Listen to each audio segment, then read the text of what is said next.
Bom, boa tarde a todos, sejam todos bem-vindos a mais uma live que o CIMAX está promovendo. A live faz parte de toda uma ação que estamos promovendo para sanar, né, tirar dúvidas com relação à Covid, orientações, né, para que como nós aí, as empresas, nós precisamos orientar também nossos funcionários. Sejam bem-vindos no decorrer dessa live, nos mandem perguntas, né, pelo chat ou sinalizem aí com as mãozinhas, as mãozinhas no Teams, né, para quem nunca usou, na barra superior tem aí um íconezinho para levantar a mão. Além disso, a gente gostaria de fazer um agradecimento especial ao Sicredi e ao Fátima Saúde, que são nossos parceiros aí de caminhada do CIMEX. Também um agradecimento especial ao Marcos, né? Marcos, vou me permitir não lhe chamar de doutor, se não te importares. Um agradecimento ao Marcos, que vem nos ajudando aí, tanto no esclarecimento de dúvidas, quanto na questão de nos ajudar com os materiais de orientação. A gente sabe que é um momento bem delicado, com várias dúvidas, né? Tratamento precoce, sim ou não, quando que eu faço o teste, quando eu não faço, como é que tá a questão da vacinação, tudo isso são questões, né, que a gente sabe que estão aí no nosso dia a dia e gerando muitas dúvidas, né? Então, o nosso objetivo de fazer essa live foi em função disso e também porque a gente mandamos por e-mail perguntas, né, para que vocês mandassem para nós, para que nós pudéssemos aí, então, fazer um bate-papo mesmo, assim, né, e tirar sanar eventuais dúvidas. Então, o nosso objetivo hoje é esse, esclarecer as perguntas que chegaram e também receber, né, aí deixar aberto para que todos possam fazer perguntas no decorrer da nossa conversa. Eu vou pedir Marcos. O Marcos, ele é nosso médico do trabalho, né, Marcos? Vou deixar tu te apresentar e ele é membro também da nossa Comissão de Saúde e Segurança Ocupacional do CIMAX. Marcos, vou deixar para ti te apresentar, que eu acho que tu te apresenta melhor do que eu te falando de ti, hein? Pode ser? Teu microfone está desligado, Marcos. Pronto, agora sim, desculpa.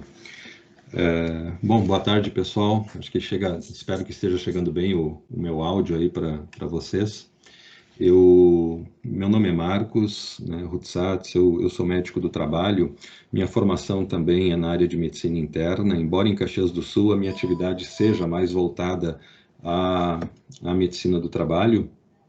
E há pouco eu falava, bom, eu integro, né, a Comissão de Saúde e Segurança do CIMEX desde sempre, né, então são muitos anos, né, sempre representando as empresas Randon, e atuo também, né, além da minha atividade junto ao Ministério da Economia em Caxias do Sul, eu tenho atividade na minha clínica privada e represento também a empresa no GEAT, que é um grupo de estudos de ambientes de trabalho junto à Fiergs, em Porto Alegre.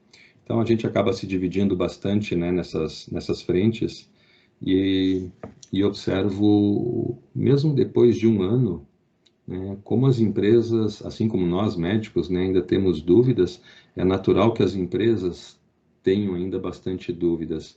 E mesmo dúvidas, por vezes, que no nosso entendimento já seriam ultrapassadas, mas elas ainda continuam acontecendo. Então, eu falava há pouco para a Daiane, antes da gente iniciar, eu vejo no CIMEX assim, um potencial muito grande de poder, junto às empresas, poder esclarecer, poder apoiar, poder auxiliar, né? E é o nosso papel, enquanto Comissão de Saúde e Segurança, também poder fazer frente a essas dúvidas aí e ajudar, podendo esclarecer vocês. Então, eu vou ficar bem à disposição. Sei que a Daiane tem um roteiro para seguir. E depois, quando a gente liberar, por favor, sintam-se bem à vontade para me questionar. Já deixo de antemão registrado que, por ser uma doença relativamente nova, não é o fato de ter um ano e pouco de evolução, que a gente já aprendeu tudo muito antes, pelo contrário, a gente tem muitas coisas para aprender, mas eu espero que a gente possa esclarecer e contribuir aí com a necessidade de cada empresa que está acompanhando. Obrigada, Marcos. Sem dúvida, será esclarecedor. A primeira pergunta é da Caroline Klein, da Micropaint, Micropintura. Desculpa se eu falei o nome errado. Olá, Marcos, tudo bem? Temos uma empresa de pequeno porte. Um funcionário foi diagnosticado como positivo para a Covid-19. Quais as orientações que nós, como empresas, devemos passar para ele nesse momento? Sabemos que devemos afastar o mesmo das suas atividades pelo menos 14 dias, mas depois desse período a gente deve fazer o teste ou não é preciso fazer o teste depois dos 14 dias? Ok. Bom, Caroline, né, o nome da colega. Não sei se a Caroline está acompanhando agora, mas... Bom, só respondendo então. Primeiro que assim, Caroline, a partir do momento que a empresa identifica um trabalhador que venha testar de fato positivo, a primeira medida é o isolamento dessa pessoa. E quando a gente fala em isolamento, é ficar em casa, dependendo, claro, da gravidade dos sintomas, ele vai ter que ter o acompanhamento médico, vai caber ao médico assistente definir qual vai ser a conduta, né? Se esse é um paciente para ficar em repouso domiciliar, ou se esse é um paciente que, porventura, requer algum acompanhamento a nível hospitalar ou não, né? Isso tem que ser feito sempre com brevidade, mas a providência 01 da empresa é isolar esse trabalhador, né?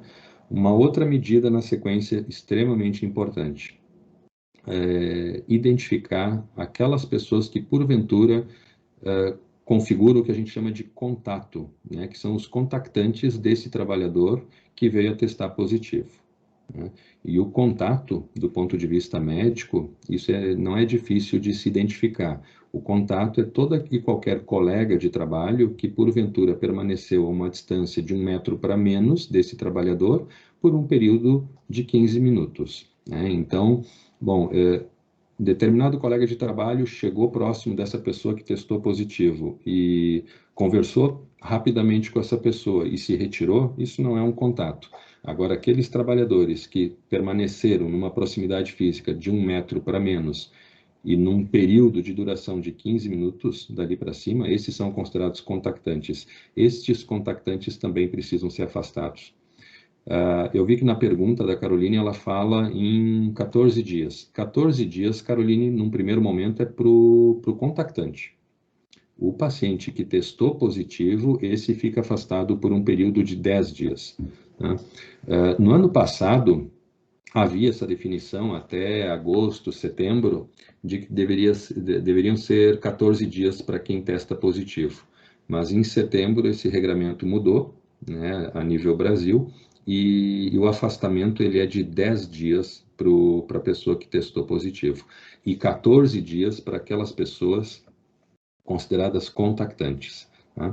E a conduta, assim, para poder liberar o trabalho, né, depois desses 10 dias do trabalhador que testou positivo, não necessariamente fica condicionado à questão de testagem.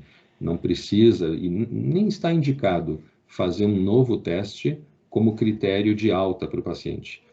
O critério para poder quebrar o isolamento e voltar à atividade é que no 10º dia, para os pacientes que têm sintomas leves a moderados, no 10º dia, esse trabalhador tem que estar pelo menos 24 horas sem febre e clinicamente melhor. Então, a partir do 11º dia, ele poderia, independentemente de testagem, voltar ao trabalho. Não sei se Daiane, ficou alguma coisa da pergunta da Caroline?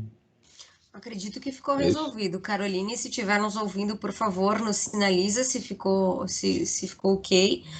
João, eu vi que tu levantou, o João Prudêncio levantou a mão aí, né? Tu queres escrever no chat? Tu queres fazer a pergunta? Acho que vamos aproveitar, né, Marcos, e ir respondendo, né? Que daí fica mais fácil, que talvez seja do tema, né, João? Vamos lá. Isso, essa dúvida é dessa pergunta mesmo do Dr. Marcos, tá? Quando a pessoa deu positivo, os contactantes próximo a ele, menos de 1 metro por 15 minutos, sem máscara, em contato, tipo escovando os dentes ou comendo alguma coisa próximo, ou estando de máscara, não importa?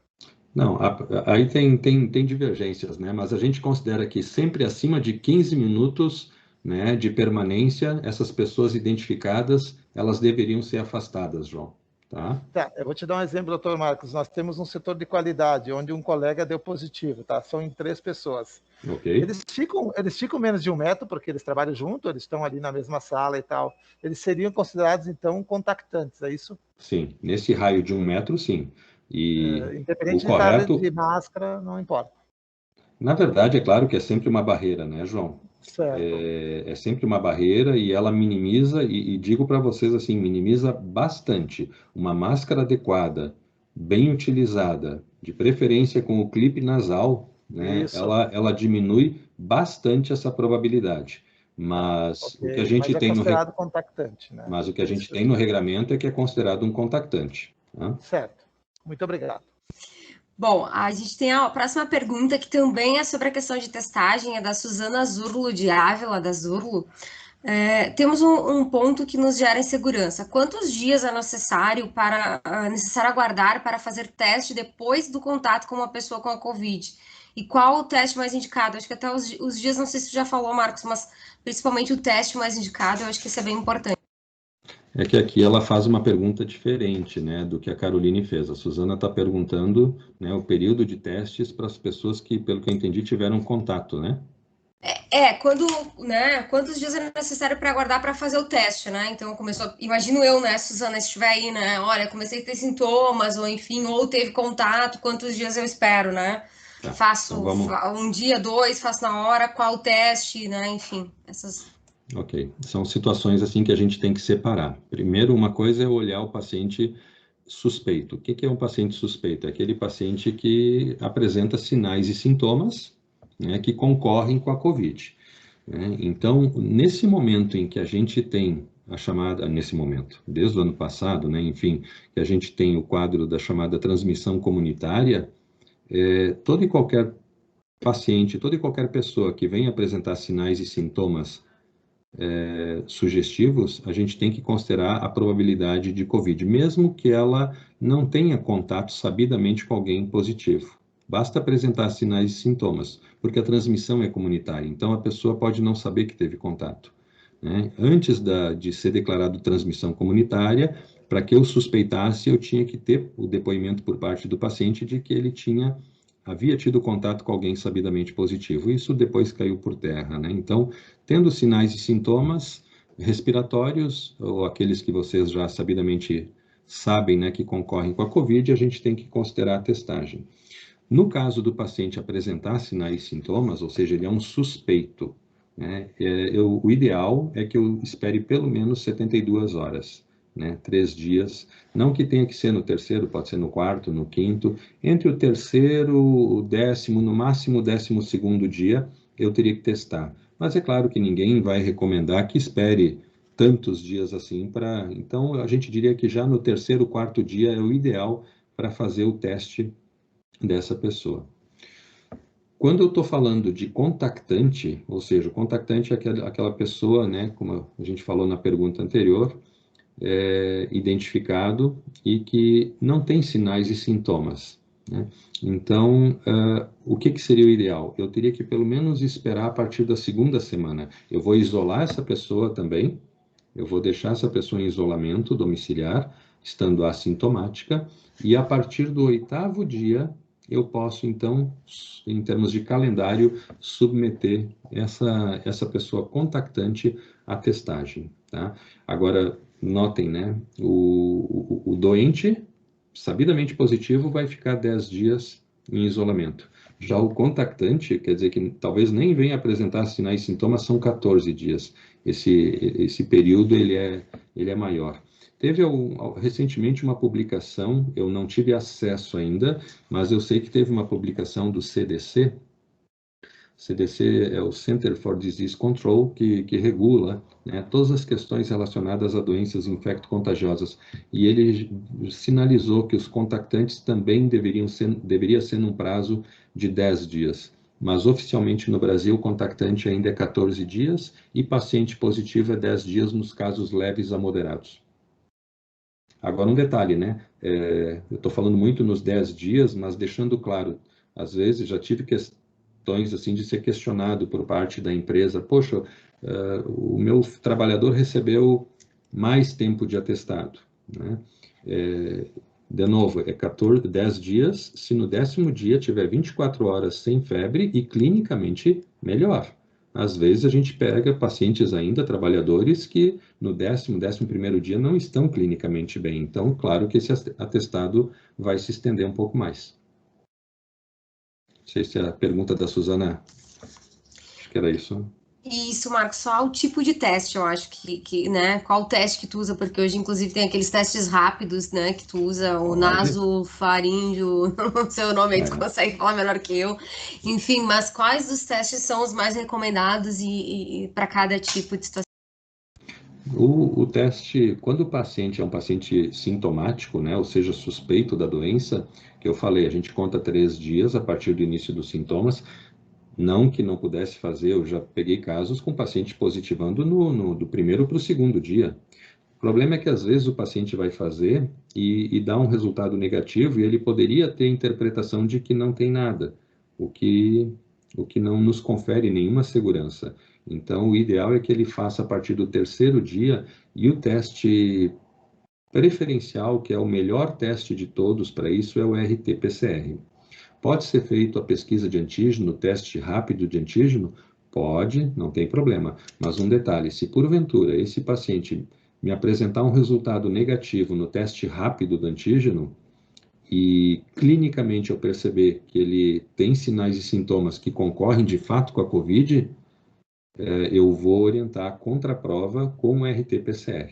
Tá? Se, porventura, o teste do antígeno mostrar um resultado positivo, ok, eu tenho a parte clínica dos sinais e sintomas, mais o exame de antígeno rápido, né, fechando o diagnóstico. Agora, se, porventura, esse exame for negativo, eu poderia, e acontece com frequência, né, a gente tem um resultado falso negativo. Então, eu tenho que provocar uma contraprova com RT-PCR.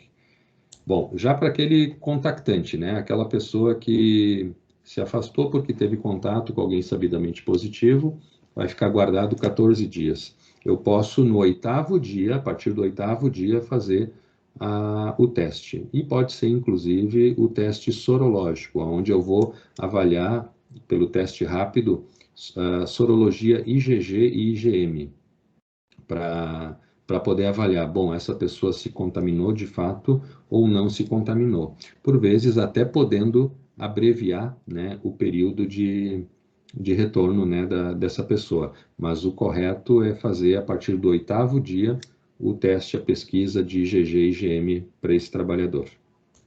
Então, Marcos, só para... A gente tem 3 tipos de teste. Um que é o IgG ou IgM, que é aquele que tu tira o sangue para avaliar se já teve ou não teve, enfim. Esse tem o teste rápido pelo dedo, ou pode ser feito também por uma coleta venosa. De laboratório, né? Os dois, tu olha o sangue, na verdade, né? E aí tu tem o PCR, que é o mais preciso, pelo que tu falaste, né? O RT-PCR é o padrão ouro, né? Que a gente chama para o paciente que está com sintomas, né? Certo. E tem aquele outro que é o nasofaríngeo, alguma coisa, que também é um teste rápido, que é também pelo nariz, certo? Tanto o RT-PCR, Daiane, como o teste rápido, a pesquisa de antígeno, esse teste rápido, ambos são coleta pelo nariz. Tá? O RT-PCR, além do nariz, coleta na faringe, na garganta. E é uma coleta que vai bem no fundo da narina, né? Assim como vai bem no fundo da garganta, esse é o RT-PCR. O teste do antígeno, teste rápido, ele é uma coleta da narina, é um swab nasal, que a gente chama, né? Também é uma coleta lá do fundo da narina, né? Aliás, até eu diria assim, foi boa a tua colocação, assim, porque, pessoal, bem importante, às vezes aquela coleta que o cotonete não vai lá no fundo da narina, desconfiem do resultado, principalmente quando é negativo, pode ser um falso negativo.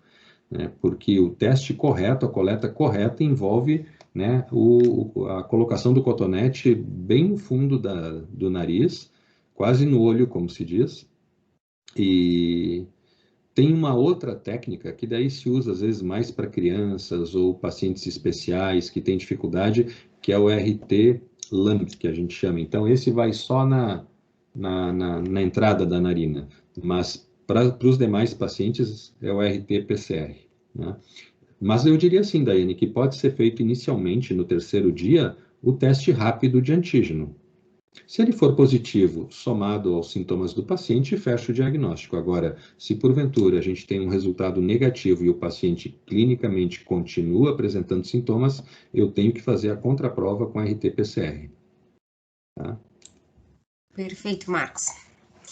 Vamos para a próxima pergunta, é da Jocilene da Fonseca Santos, da Metalúrgica Manzato. Uma funcionária contraiu Covid em julho de 2020. E no dia 22 de fevereiro de 2021, foi confirmado que estava novamente com a Covid-19. A funcionária foi afastada de suas atividades conforme protocolo. Porém, no dia 8 de março, ela nos comentou que seu esposo contraiu a Covid-19.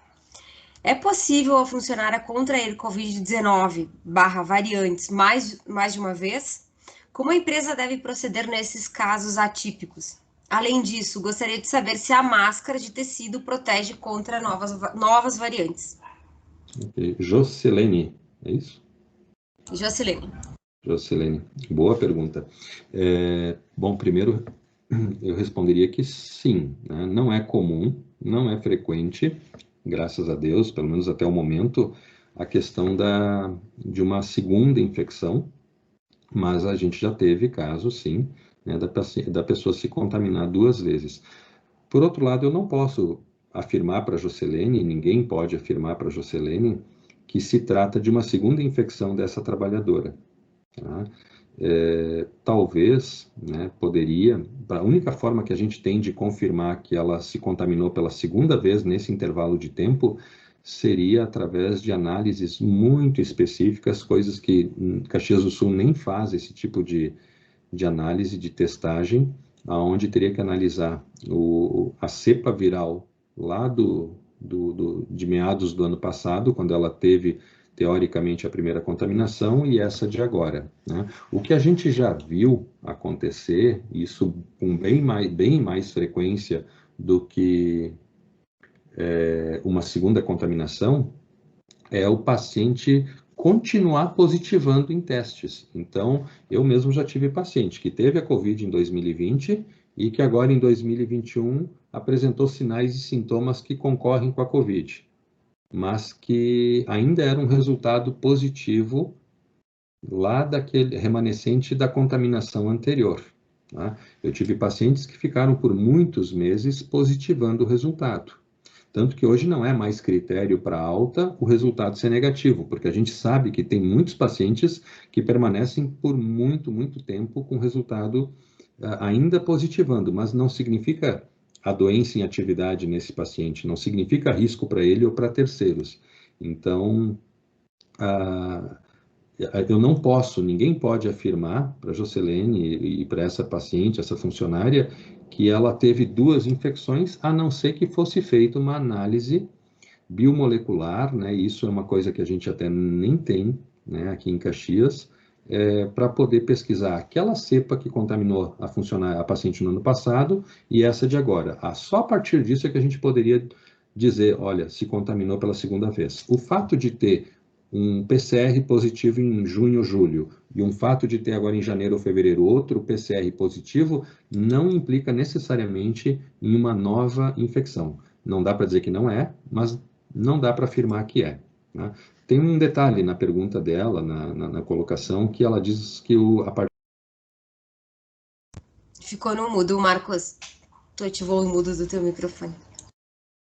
Opa, perdão, foi sem querer. A segunda, ela faz uma colocação que, com relação ao marido que veio a testar dias ou semanas depois, testou positivo.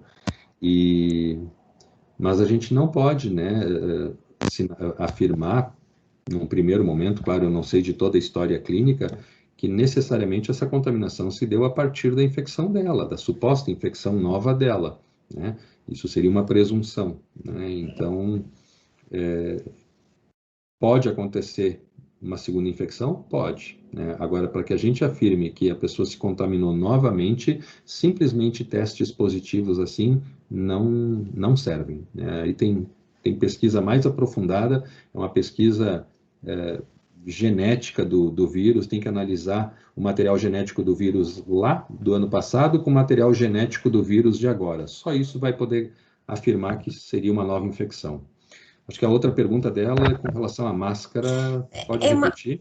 Mas antes disso, Marcos, eu acho que é muito assim. E aí a pergunta é como a empresa procede, né? Porque aqui o relato traz, né, que ela testou positivo, então em julho, como tu trouxeste, depois em janeiro de novo, e o marido pegou, em janeiro não, em fevereiro de novo, dia 22 de fevereiro, e 8 de março o marido testou positivo. Nesse caso, a empresa afasta ela para garantir a segurança. Qual é o procedimento, assim, que tu recomendarias, né? Não, sempre que ela tiver sinais e sintomas que concorrem, né, tem que ser afastado do trabalho. Ah, mas eu já tive Covid há 3, 4, 6 meses atrás. Se eu começar a ter sinais e sintomas de novo, independentemente de teste, já tem que ser afastado, né? E a partir do momento em que tiver um teste que porventura venha a confirmar, né, vai ter que cumprir o protocolo dos 10 dias. Bom, mas e se foi ainda, né, residual, se há algum resultado de memória que ainda está aparecendo nesse teste, né? Só se eu fizer essa análise do material genético. Do contrário, pelo excesso de zelo, eu tenho que manter esse trabalhador novamente, infelizmente, afastado pelo mesmo período. Nesse caso, ainda vai ter um outro agravante. Uma vez que ela deduz, né, com o marido positivo, ela também depois, se o quadro dela foi em fevereiro e o marido em março, olha só, ela passa a ser contactante. Depois em março, né, porque ela teoricamente mora com o marido, tem contato com o marido. Ela foi afastada em junho ou julho do ano passado, teve que ser afastada em fevereiro e, infelizmente, esse trabalhador, essa pessoa tem que ser afastada em março novamente. Em resumo, segue o protocolo normal, na verdade, Marcos. Tem que seguir, tem que seguir. Entendi. E aí ela queria saber se a máscara de tecido protege contra as variantes aí da Covid. Toda máscara, sem exceção, é uma barreira, né? E a máscara de tecido, já teve um pessoal comentando que poderia não ser efetiva com relação a, principalmente, as variantes, mas o que se tem de fato em termos de pesquisa, de publicação, é que mesmo as máscaras caseiras ainda continuam sendo efetivas. Mas um detalhe, né? Máscara caseira, tem uma infinidade de máscaras, né? Se a gente analisar somente enquanto um tecido na frente como barreira, ela vai ter uma proteção, porém nem um pouco comparada com uma máscara cirúrgica que tem tripla camada, por exemplo. Então, o que seria o ideal em termos de máscara caseira? A gente não espera que ela tenha a mesma efetividade de uma máscara cirúrgica, mas ela pode melhorar, né? Então, uma máscara caseira correta, o ideal para proteger, inclusive com relação às variantes, ela deveria ter dupla camada, né? E teria que ser aquele tecido em trama. Isso funciona bem melhor. Pelo menos assim, por que eu consigo afirmar isso para vocês? Enquanto a disseminação da Covid for por gotículas, né, à medida que a gente conversa, a gente vai expelindo essas gotículas, essas máscaras funcionam, né? Então, eu posso afirmar que mesmo diante das variantes, elas são efetivas, mas com esse cuidado, assim, de dupla camada, né, um tecido em trama.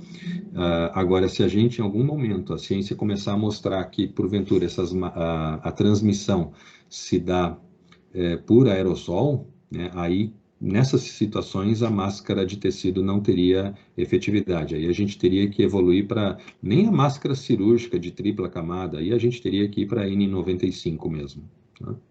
Mas, por enquanto, ela tem efetividade, eu só daria essa recomendação assim de observar pelo menos dupla camada e o tecido em trama. Perfeito, Marcos. Vamos aproveitar aqui, continuando a questão dos testes.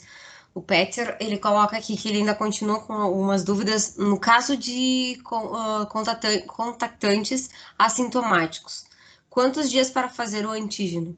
E o resultado sendo negativo e mantendo assintomático, tem ainda algum risco de o resultado ser um falso negativo?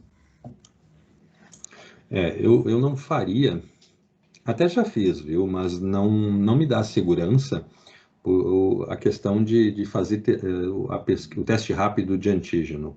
Porque, vamos lá, o que o teste do antígeno mostra? A presença do vírus na secreção. Se o paciente está assintomático, concordam que eu vou ter uma probabilidade de assertividade menor, uma vez que ele não tem secreção? Então, como eu falei antes, o contactante eu não recomendaria o teste rápido do antígeno, né? Pode até, em casos excepcionais, dar um resultado positivo, ok, talvez o paciente não sentia nada, mas já tinha alguma secreção, mas um resultado negativo não me diz nada. Ele vai continuar guardado por 14 dias a princípio, né? Como eu disse, já falo alguns em 10 dias, mas ainda o nosso regramento no Brasil é de 14 dias.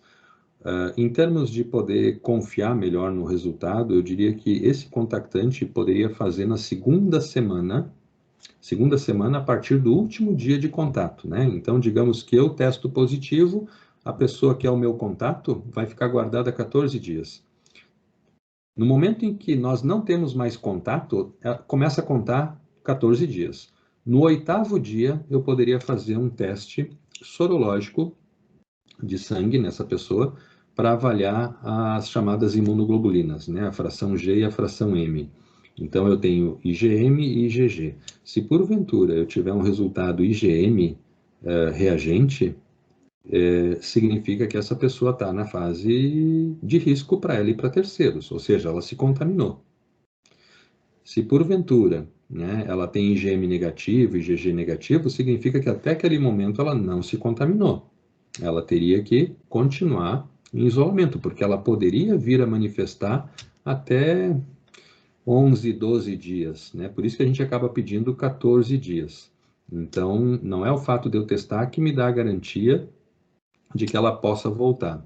E se vocês notarem, assim, antes eu comentei, poderia ser um critério de alta para essa pessoa, né? Qual seria então esse critério? Digamos que no 8º dia do contactante, depois do último dia de contato, eu fiz o teste e deu IgG reagente com IgM negativo, o que significa isso? Que essa pessoa teve o problema lá atrás. Ela já não está mais na fase de risco para ela ou para terceiros, eu poderia, do ponto de vista ocupacional, do ponto de vista clínico, liberar ela para o retorno ao trabalho. Então, somente nessa condição. Não sei se ficou clara a resposta. Na verdade, isso é um quebra-cabeça, tá, gente? Assim, existem regramentos para a questão, critérios para a questão de testagem, mas cada caso tem que ser visto sempre na sua individualidade, né? O que é muito importante do ponto de vista médico para nós? Que o paciente, junto com o apoio do médico, tenha muito presente qual foi o primeiro dia de sinal-sintoma. Às vezes o paciente procura e relata na empresa, a empresa percebe, bom, ele está com febre, mas quando a gente vai ver, ele já vinha 2 dias com desconforto na cabeça, ou teve um episódio de diarreia e não valorizou, ou teve um arranhão na garganta e não valorizou, né? Então, começa sempre a partir do primeiro dia de sinal e sintoma a contar o calendário e para a gente poder definir a testagem. Perfeito, Marcos. O Peter nos agradeceu aí, então acredito que ficou esclarecido. Caso não tenha ficado, nos sinalize, por favor. Vamos para a próxima pergunta do Gilberto, da Ramada Ferramentas. Diante do momento delicado que vivemos, estão ocorrendo muitas dúvidas em como tratar cada situação, quando aparecem os sintomas. Por exemplo, ao apresentar sintomas do Covid-19, seja gripe, dor de garganta, tosse, está tendo médicos que solicitam o exame de 3 a 5 dias depois do início dos sintomas e até vir o resultado do exame não receitam nenhuma medicação. E tem casos que têm se agravado a ponto de terem que ser até internado e realizar tratamento no hospital, por esse período aí, né, que fica. A pergunta, por que não já receitar ao paciente que apresenta sintomas ivermectina ou o kit Covid-19 para já combater ou preventivamente reforçar as defesas, evitando os riscos de ser hospitalizados, quando estamos com os mesmos 100 vagas dos hospitais lotados, que é a situação agora, né, Marcos? Essa é uma pergunta que já dividiu muitas opiniões, né? Já divide a sociedade, divide colegas médicos, divide inclusive entidades que nos representam, né? E, claro, acho que não vem ao caso aqui, não vou entrar em questões pessoais, né? Não é a conduta pessoal do Marcos, mas sim a minha opinião em relação à pergunta que que chega agora, né? O fato é que nós, médicos, né, não temos ainda oficialmente nada que nos respalde, nada que valide esse tipo de conduta, esse tipo de prescrição, né, para que a gente possa fazer para cada paciente, né? Existem publicações demonstrando a efetividade, a eficácia, e ao mesmo tempo, com o mesmo peso, tem publicações que demonstram a não efetividade, né, a ausência de eficácia desse tipo de tratamento. A própria Associação Médica Brasileira, eu já comentei isso em outro momento com a Daiane, a própria Associação Médica Brasileira recentemente publicou uma nota onde ela nos coloca, enquanto médicos, o banimento, com essa palavra, né, banimento do tratamento. Então, por outro lado, né, o próprio Conselho Federal de Medicina se manifestou, onde ele coloca que o médico tem que continuar tendo a autonomia para que a cada caso, a cada paciente, seja definido a melhor terapêutica, né? O que eu não posso, respondendo à pergunta, é provocar algo de maneira coletiva, né? Muitos colegas são enfáticos em dizer o tratamento não funciona, são radicais em relação a isso, e eu respeito, né? Por outro lado, tem colegas que defendem o uso e eu respeito também. O que prevalece antes de mais nada?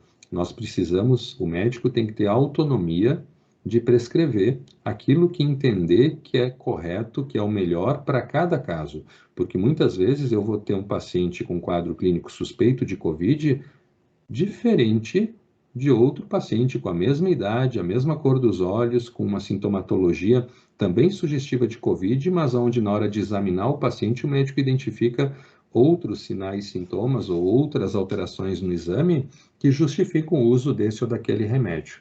Então, fazer assim simplesmente um kit e fazer uma prescrição em massa, isso eu sou contra como médico, não é assim. O que a gente precisa é avaliar o paciente na sua individualidade, né, e poder tratar conforme o caso merece. Perfeito, Marcos. Acho que na linha aí ainda do tratamento precoce, a Enilda Gabana, da UX, perguntou assim, gostaria de saber qual a frequência que devemos tomar ivermectina neste momento de pandemia. Não tem protocolo, Enilda, para esse uso Alguns até falam, né, em alguns protocolos não oficiais, que mostram aí uma certa periodicidade. Mas eu mesmo vou dizer, eu sou médico, atendo não sei quantos casos eu já atendi e estou nesse momento, estão sob a minha responsabilidade, e eu nunca usei, né?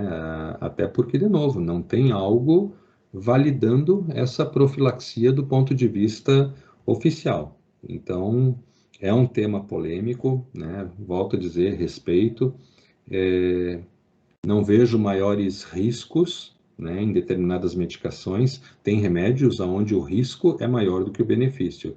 Tem tratamentos, tem medicamentos onde o risco é menor do que o benefício. Então, a gente tem que sempre pesar isso. Mas não tem nada que, fazendo um uso profilático, vá garantir. Eu vou dar só um exemplo assim, ó. Eu já vi alguns protocolos falar que o uso a cada 15 dias poderia atenuar, digamos, a questão da Covid. Ninguém que use ivermectina está livre de se contaminar pela Covid, isso não existe, né? O que esses estudos, que não são validados para nós, mostram é que a ivermectina poderia atuar na questão da replicação, da multiplicação viral. Só que se a gente for estudar a farmacologia, quando a gente olha a ivermectina, a meia-vida do remédio, ou seja, o tempo que ela permanece na corrente sanguínea, é de 6 dias, 7, uma semana. E eu vi já alguns protocolos ali falando do uso a cada 15 dias. Ou seja, um protocolo não validado fala para usar a cada 15, sendo que a meia-vida de quem usou, dali uma semana já não tem. Então, não me parece fazer muito sentido. Me parece que isso traz mais uma questão, às vezes, até de que a gente sabe que o emocional joga junto, né? Então, poderia passar uma tranquilidade, ao mesmo tempo um risco para a pessoa, né, que porventura não tivesse que tivesse algum outro fator de risco, né, associado, né, por ficar tomando medicamento de forma... Então, infelizmente, não tem nada oficial que me permita validar o uso da ivermectina de forma profilática. Perfeito, Marcos. Vamos seguindo aqui na mesma linha, pergunta do Idor, da Máquina São Martim.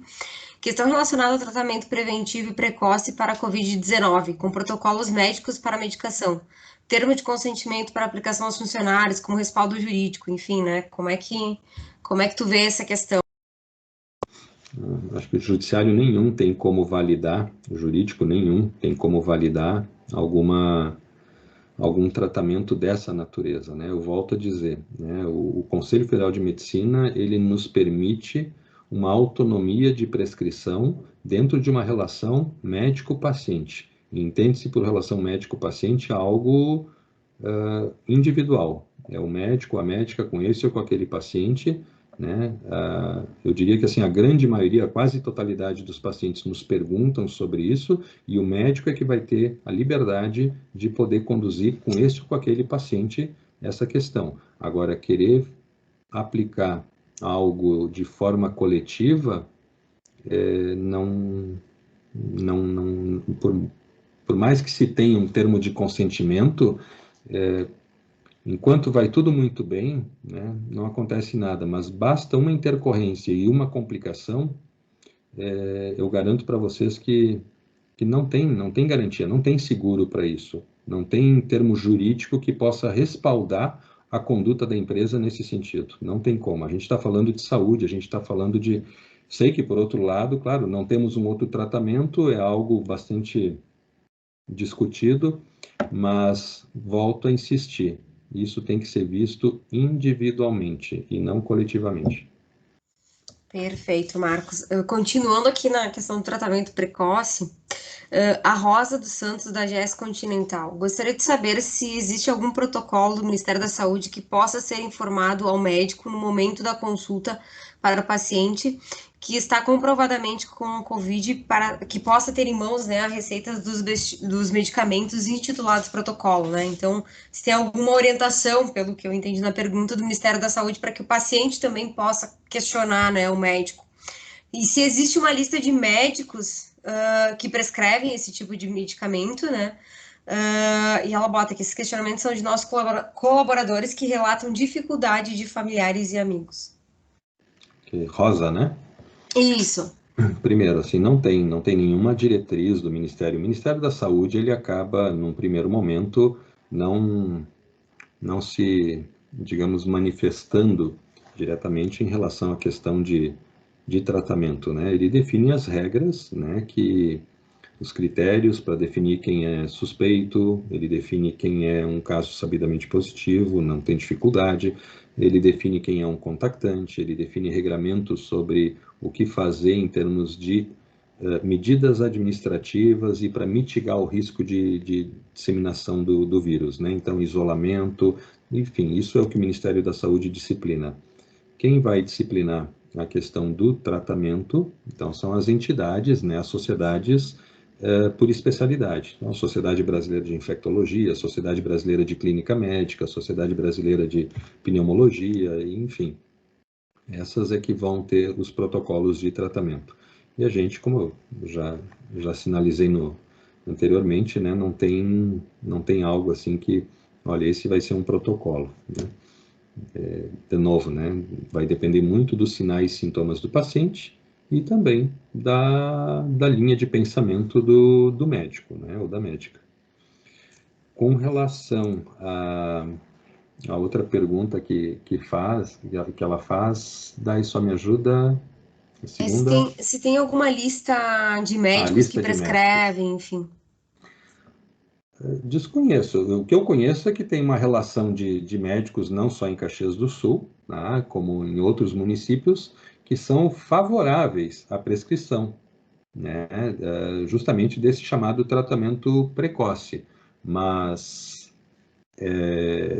também tem muitos médicos que assinam ali e que não tratam, né, pacientes COVID, né, seja pela questão da especialidade, ou seja pela questão até mesmo de atuação, né, às vezes médicos que têm uma função mais administrativa e não estão na linha de frente atendendo pacientes suspeitos, mas que defendem o uso. Então, assim, uma lista hoje que nos permitisse sinalizar, olha, procure esse ou aquele médico que vai, não existe. Perfeito, Marcos. Em resumo, pelo que eu entendi, é caso a caso, na verdade, né? O médico que tem essa autonomia de definir qual o tratamento que é o mais indicado para aquele paciente, enfim, de acordo também, inclusive, com seus históricos de saúde, imagino eu, né? E até porque, né, é bem isso, Daiane, até porque, o que é importante considerar? Nem todo paciente vai receber o mesmo tratamento. Dependendo da evolução dos sintomas, dependendo de outros fatores de risco, né? Imagina como é que eu vou fazer um tratamento que seja padrão para todo mundo. Se mesmo eu tendo pacientes em condições, por vezes, pré-doença, condições de saúde iguais, diante da doença eu vou dar conduta diferente, imagina para pacientes de maneira preventiva ou coletiva, onde o médico vai instituir uma forma de prevenção, né? Ainda não tem como, e a melhor forma de prevenir, a gente tem que insistir nisso, né? A questão da disciplina, a questão dos nossos comportamentos, da forma como a gente lida, né, com o risco, né? Nós mesmos, médicos, né, agora já começou a diminuir, felizmente, a transmissão para os colegas da área da saúde, né? À medida que a gente está vendo a vacina aí acontecer, a gente já observa que aquelas pessoas imunizadas, felizmente, já não agravam, elas podem até vir a se contaminar, mas elas não estão agravando, isso já é fato, não só no Brasil, fora do Brasil, né? E aqui não é diferente, em Caxias do Sul. Então, assim, a vacina é o melhor caminho para a gente resolver isso. E enquanto a vacina não chega para todos, né, o que a gente precisa? É disciplina, são hábitos, são comportamentos seguros, né, que vão fazer a diferença. A gente lida com doenças infecto-contagiosas a vida inteira. Tuberculose, o pessoal não lembra que existe, mas a Caxias do Sul tem muitos casos de tuberculose ativa, né? Eu mesmo sou acho que eu já comentei em outro momento no CIMEX, eu sou que atendo a cada 2 semanas, no máximo 3, 2 casos novos de tuberculose, né? Doença ativa, forma bacilífera, com alta contaminação, né?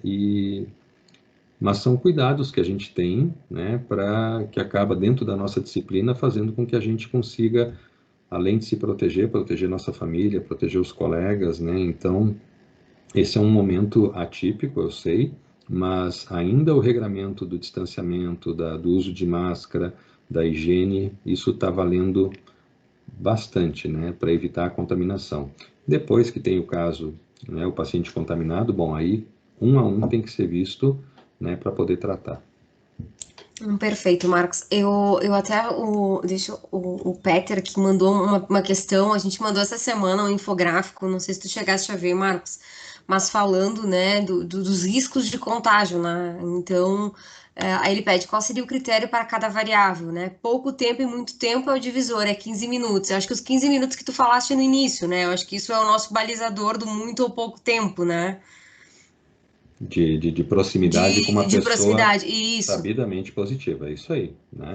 Isso. Então, por exemplo, se eu estou numa sala, porventura, ainda não sei, mas estivesse, digamos, contaminado, né? E algum colega de trabalho chega, me cumprimenta, conversa 4, 5 minutos comigo, despacha um documento, me dá a mão, me cumprimenta, né? E eu estou contaminado e ainda não sei, no outro dia eu digo para ele que eu estava contaminado, não significa que ele é um contactante meu, né? Porque ele permaneceu um período muito curto, né, junto de mim. Agora, detalhe ali que eu falei, eu cumprimentei essa pessoa, né? Então o mínimo que eu espero de alguém que encosta numa outra pessoa, o mínimo que eu espero de uma pessoa que abre uma maçaneta, o mínimo que eu espero de uma pessoa que usa um telefone compartilhado, um computador compartilhado, E isso é com a grande maioria de nós, né? Porque uma maçaneta não foi feita para uma pessoa só, então é só um exemplo, é que essa pessoa tenha a disciplina de lavar as mãos, né? É que essa pessoa tenha a disciplina de higienizar com álcool gel, se caso não tiver água e sabão. E um detalhe, né? A gente já falou várias vezes, lavar não é molhar, né? Não é passar a mão embaixo da torneira. Lavar é água, sabão, esfregar, né? É fazer uma higiene de fato. E se porventura isso não for possível, então o álcool gel. A outra questão que ele traz também relacionada ao nosso infográfico é pouca aglomeração, muita aglomeração. O critério é 1 metro de máscara, né? Isso também, estão nos protocolos do distanciamento controlado do governo do estado, né, Marcos? É critério, né? A questão de pouca aglomeração ou muita aglomeração, aí eu vou falar minha percepção, né, Marcos? Aí tu me ajuda aí a corrigir, né? Acho que depende do ambiente, enfim. Hoje, inclusive, pelos protocolos, reuniões e outras questões estão proibidas também, né? De tu ter muitas pessoas no mesmo espaço. Não está claro para mim assim, o que pouca e muita aglomeração, em que sentido? É número de pessoas Número de no mesmo pessoas. ambiente? Então eu responderia, é o Peter, né? O Peter que perguntou? Isso. Vamos voltar no tempo assim, né? Por que os colegas médicos nossos que trabalham, por exemplo, na área de uma UTI, foram as pessoas que mais tiveram contaminação num primeiro momento? Não que os outros não tiveram, mas esses são os profissionais de saúde, não só médicos, da enfermagem, técnicos de enfermagem, que têm um risco maior e tiveram incidências maiores de contaminação, porque naquele ambiente tem uma carga viral muito alta, né? Então, quando a gente vai para um outro espaço, eu posso até ter contato com pessoas contaminadas num espaço aberto, a tendência é que essa carga viral seja menor. Agora, se eu tenho uma aglomeração de pessoas, e bem como a Daiane falou, dependendo do espaço físico, né, um número maior, à medida que aumenta mais uma pessoa, o risco de eu ter uma carga viral maior aumenta, né? Então, a chance de eu me contaminar também passa a aumentar. Então, isso vai depender não só do número de pessoas, como também do ambiente físico em que as pessoas estão, né? Uma coisa é um espaço aberto, outra coisa é um espaço fechado.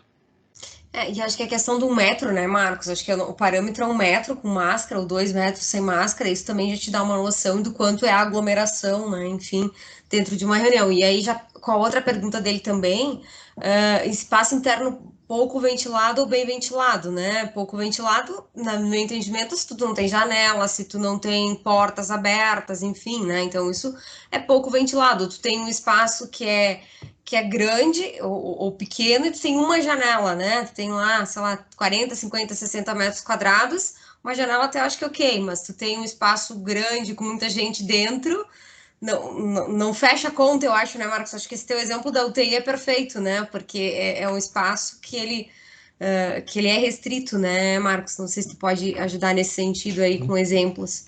É bem isso, né? E à medida que a gente tem espaços menores, o correto é ter ventilação em maior proporção, né? Isso é fato, né? Então, se eu tiver uma sala de reuniões, onde, dependendo do número de pessoas que eu vou ter, eu diria que eu preciso ter um número maior de aberturas, janelas, portas, né? Em hipótese alguma, elas devem ficar fechadas, independente da temperatura, né, que tiver, elas têm que ficar abertas, né, para que o ar-condicionado não resolve nesse aspecto, tá? Então, a gente precisa ter ventilação natural.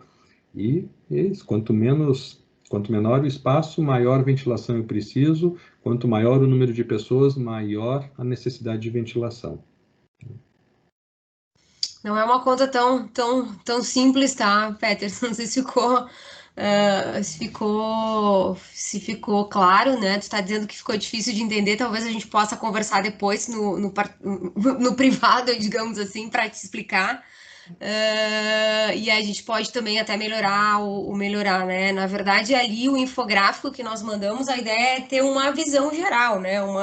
uma ideia geral de como funciona, né, essa questão, né? Agora, claro, as especificações, aí a gente tem que, inclusive, olhar os protocolos do Ministério, do Governo do Estado, do distanciamento controlado. Mas deixa teu contato aí, se tu quiseres, Peter, que a gente, ou pode mandar aí no privado, que a gente entra em contato e tira as dúvidas, e podemos também fazer e te agradeço pelas informações, porque a gente pode fazer melhorar, inclusive, o que foi passado, caso não tenha ficado de entendimento para outras pessoas também. Eu não cheguei a ver esse infográfico ali, depois até eu vou analisar, né, porque para mim, na questão da pergunta, assim, é sobre a necessidade ou não de ter ventilação. Aquilo que eu falei, né, ambientes fechados, nesse momento, não devem comportar nenhum tipo de acúmulo de aglomeração de pessoas, né, onde eu precisar ter, né, um certo número de pessoas, primeiro tem que ser o menor número possível, necessário, e o maior número de aberturas, né? Mas não tem, assim, do ponto de vista médico, Peter, não tem um regramento, não tem um cálculo que eu possa te sugerir como ideal que possa garantir, né? Daqui a pouco pode ser um ambiente com 5 pessoas e 20 janelas, né? Isso, e que poderia, eventualmente, conforme o descuido da pessoa, vir a contaminar, né? Então, o importante é o distanciamento, né? E o ambiente ventilado.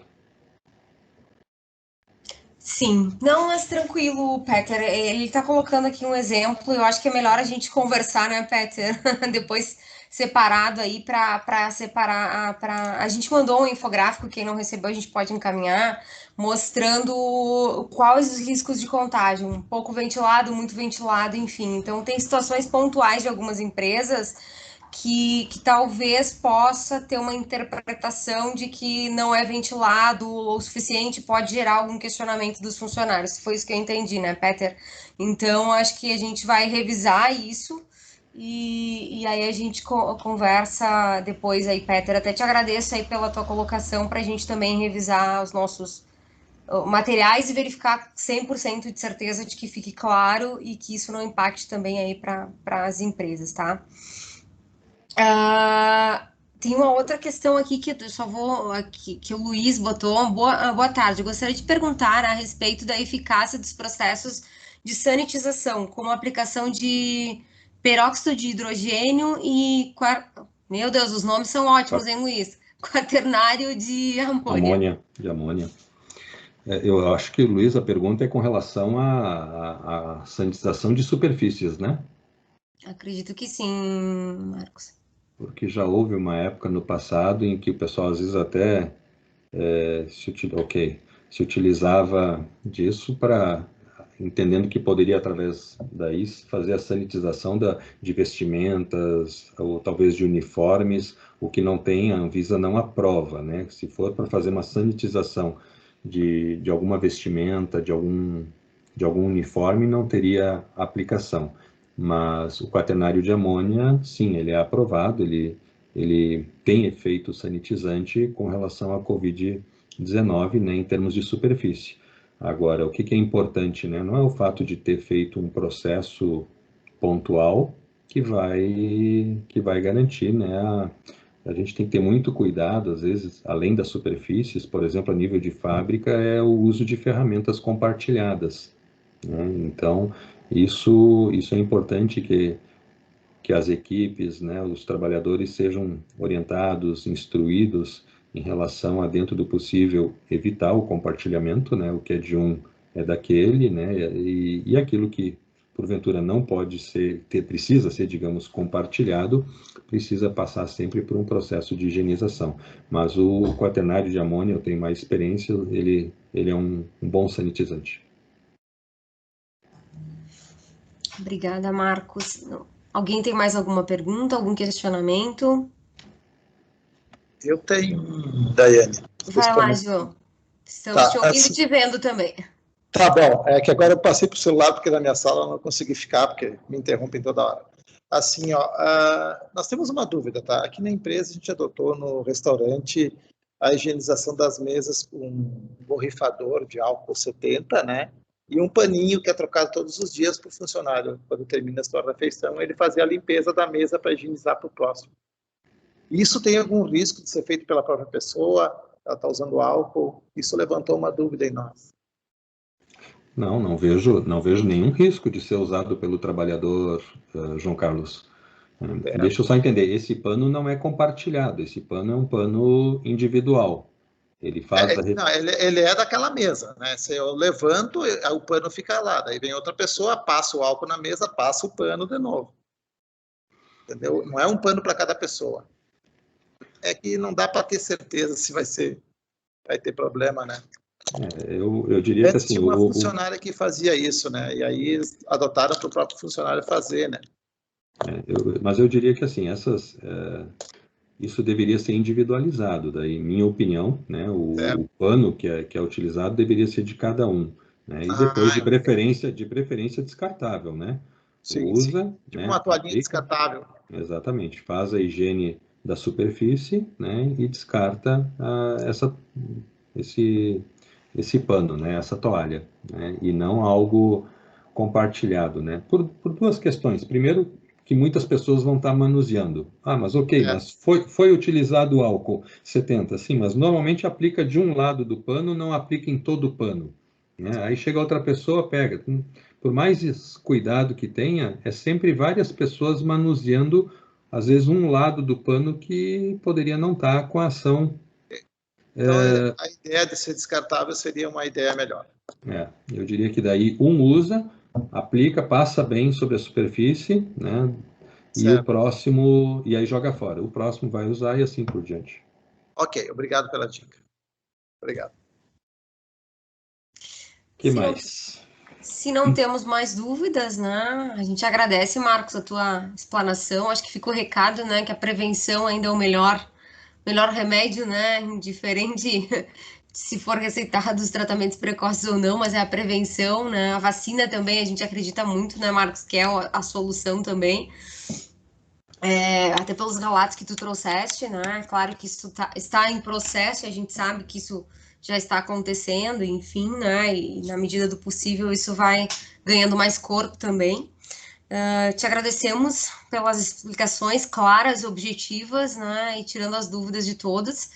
Essa live vai ficar aberta, né? Vai ficar disponível, ela foi gravada, então vai ficar disponível no nosso canal de YouTube, das redes sociais do SMEX. O SMEX agradece a presença de todo mundo, inclusive, né? E que continue nos mandando dúvidas, né, Marcos? A gente a gente não se importa de responder e tirar as dúvidas, porque a gente sabe que é um tema que cada empresa tem a sua situação, como o Peter trouxe aqui para nós.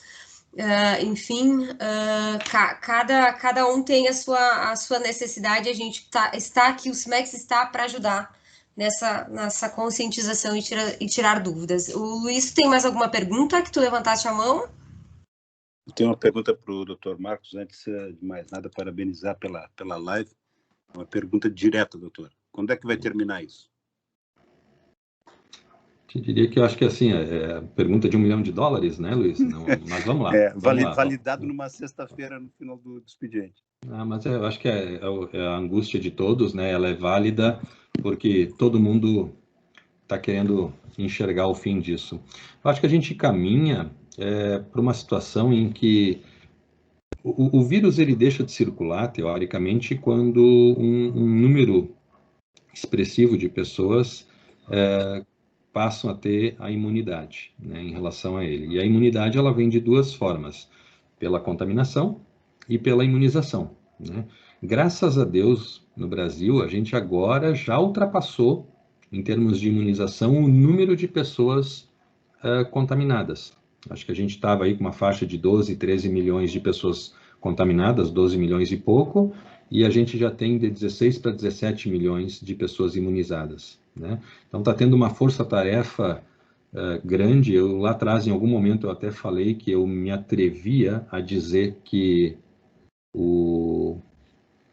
mesmo começando depois, o Brasil ainda iria ultrapassar muitos outros países em termos de vacina, porque a nossa logística ela é inquestionável, né, para poder vacinar. Claro que demorou, enfim, não vou entrar no mérito, né, não me cabe aqui, mas a partir do momento em que a gente iniciou o processo de imunização, e a partir de abril agora, né, eu já tive acesso ao cronograma de de imunização do Ministério da Saúde, a gente vai ter uma outra velocidade, né?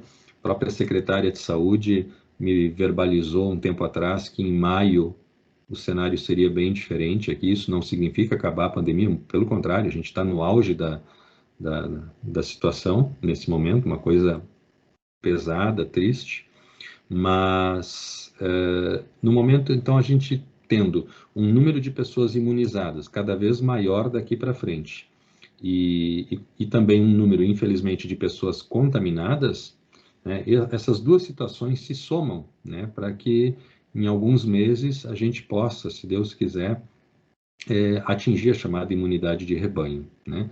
Tem países aí como os Estados Unidos que aos poucos as coisas já estão retomando, né? Não digo ao normal, mas assim, coisas que antes nem imaginavam fazer e que de repente com uma parcela aí de 25% da população imunizada, eles já conseguem praticamente sentir felicidade em fazer aquilo que até então vinha sendo proibido. A gente ainda tem um caminho pela frente.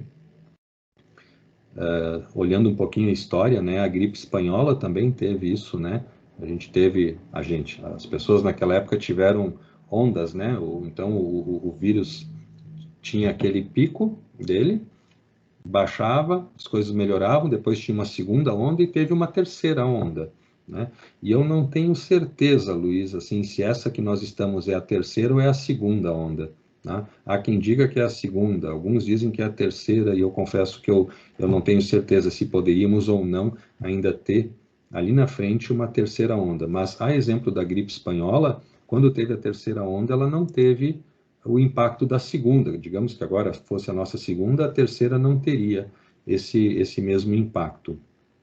Mas, então, assim, juntando a velocidade que daqui para frente vai ser cada vez maior de imunizar as pessoas, com os casos, infelizmente, de contaminados, né, eu acredito que a gente, né, lá por setembro, outubro, a gente poderia estar, digamos, numa situação bem melhor. Mas, com certeza, antes do inverno, eu não enxergo isso. E estou sendo otimista, né? Eu espero que assim seja.